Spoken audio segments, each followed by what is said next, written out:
anything fails, what stops us from guessing, hey, I wonder if your internal site's named intranet. Let's start loading that in the background.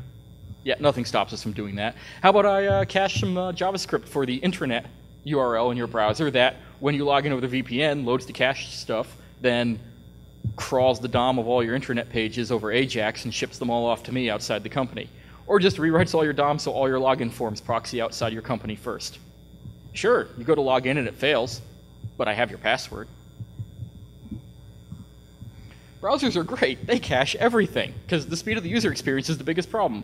So let's cache DNS in the browser too. Yeah, Firefox does that, IE does that. It's great. So what does that mean? I could poison your DNS pre-VPN in such a way that will stick in your browser post-VPN, so that, you know, say I don't land the cache attack on intranet, but now I can make intranet go to a public IP I control.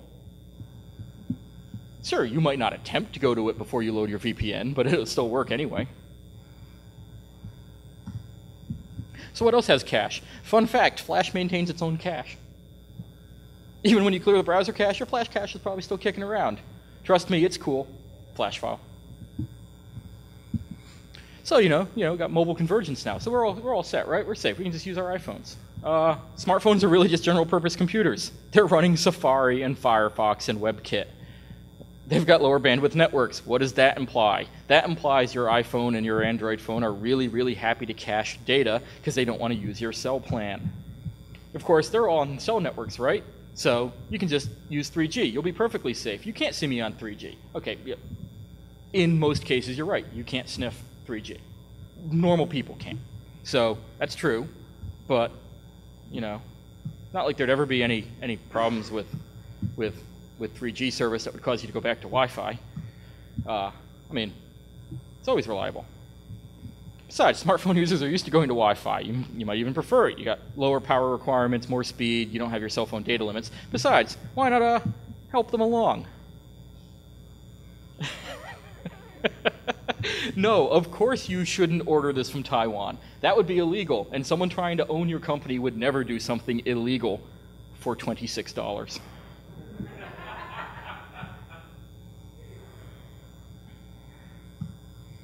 So how many of your users or executives carry smartphones between offices and airports? Who knows how to clear the browser cache on an iPhone? I mean, I've forgotten because I don't have one, but I looked it up. You can do it. A hammer. Crowbar. It's a multitasking tool. You can use the crowbar on the hacker and on the iPhone. So what else can we do to layer 2? Well, DHCP is a pretty nice target. Smart AP can filter DHCP to authorized servers only if on a deployed network. But if we're talking directly to the client, it doesn't matter if the AP is smart enough to filter things. We can just feed them DHCP responses that give them our own DNS server or our own router that then feeds them back into the network legitimately after customization. Man-in-the-middle routing, you could proxy, you could spoof NIS login stuff, you could do NetBIOS stuff. Yeah, that all works. We can also do other fun tricks, like we can append to TCP streams. What does an HTTP stream look like? Handshaky stuff. HTTP 200, blah, blah, blah. You go, oh, I lost a line in that. So you go, get something, and it goes, response okay, here's your headers, here's a new line, here's your data, here's a FIN packet that ends the connection. What happens if we beat that FIN packet with a TCP hijack? We now control the socket as long as we want.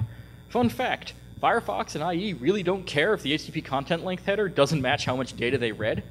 They also really don't care if you put script after HTML, which means I can tail append to unencrypted web pages arbitrarily and then rewrite them with JavaScript to what I want. You can defeat server filters by appending conflicting content onto them. You could also Trojan stuff being uploaded by the user to the company network by appending content to the end of the stream. So like the GIFAR attack. Jar is a zip, which reads from the end of the file.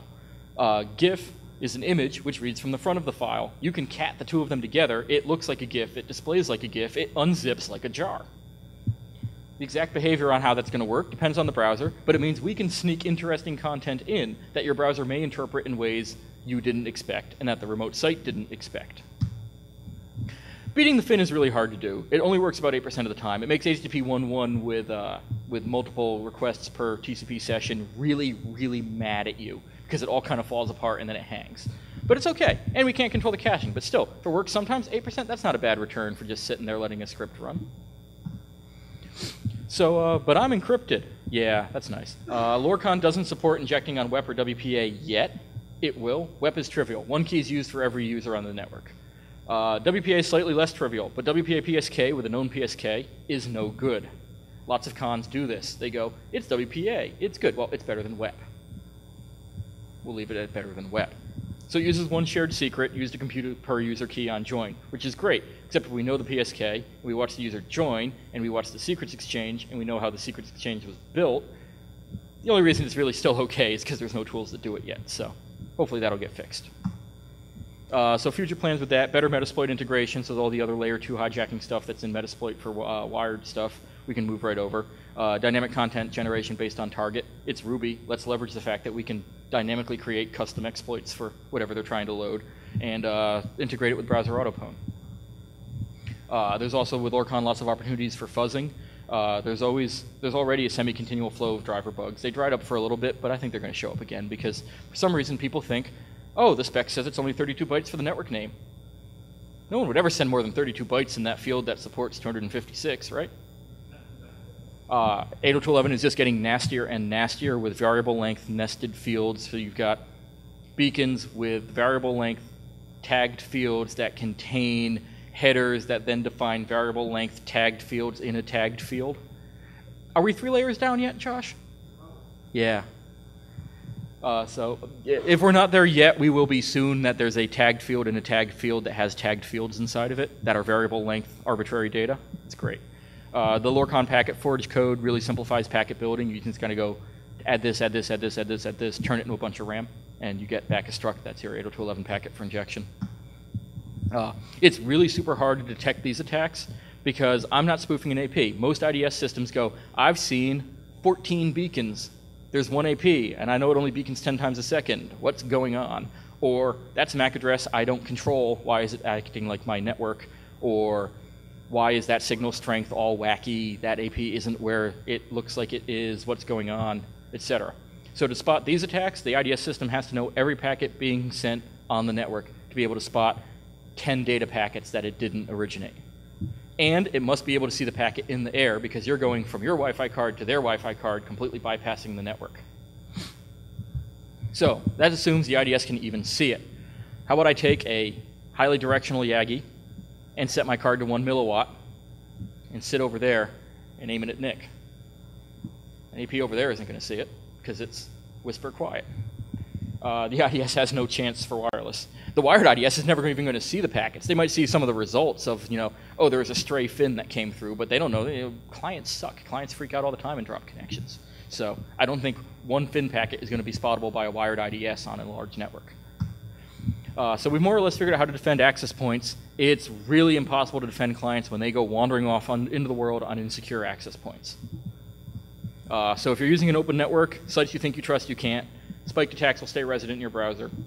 You or your users might be bringing something nasty back to your corporate network with you that you didn't plan on. This is bad even for us. I think people that aren't at HackerCons don't stand a freaking chance at spotting this happening to them.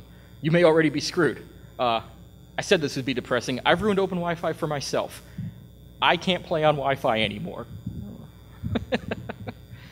To fix it, use a VPN. It's a start. If you're really careful, which we can be, you can use a separate account for clicking on agreements and only use a browser through a trusted connection like a VPN. So your primary browser only ever goes through an encrypted connection, period, no matter what, things like that. That's really hard for most users. It's kind of tricky even for us to remember all the time. It's hard to enforce. You can't enforce that on a corporate network on your users that say you have to use this web browser only sometimes. Users don't like things that stand between them and porn. You can do SSH SOCKS tunneling. It's basically a VPN. You can mandate updates. Easier said than enforced, depending on your infrastructure. You can forbid users from taking laptops onto open networks. That works really well if you can pull it off. Policy, summary firings and executions of users who violate the policy, UAC control pushed over your network infrastructure. Don't give them laptops that you allow them to bring into the company. I mean, yeah, that'll work great if you can do it. It would be nice to say, move to WPA. Well, WPA PSK, it's better. It's not really a solution.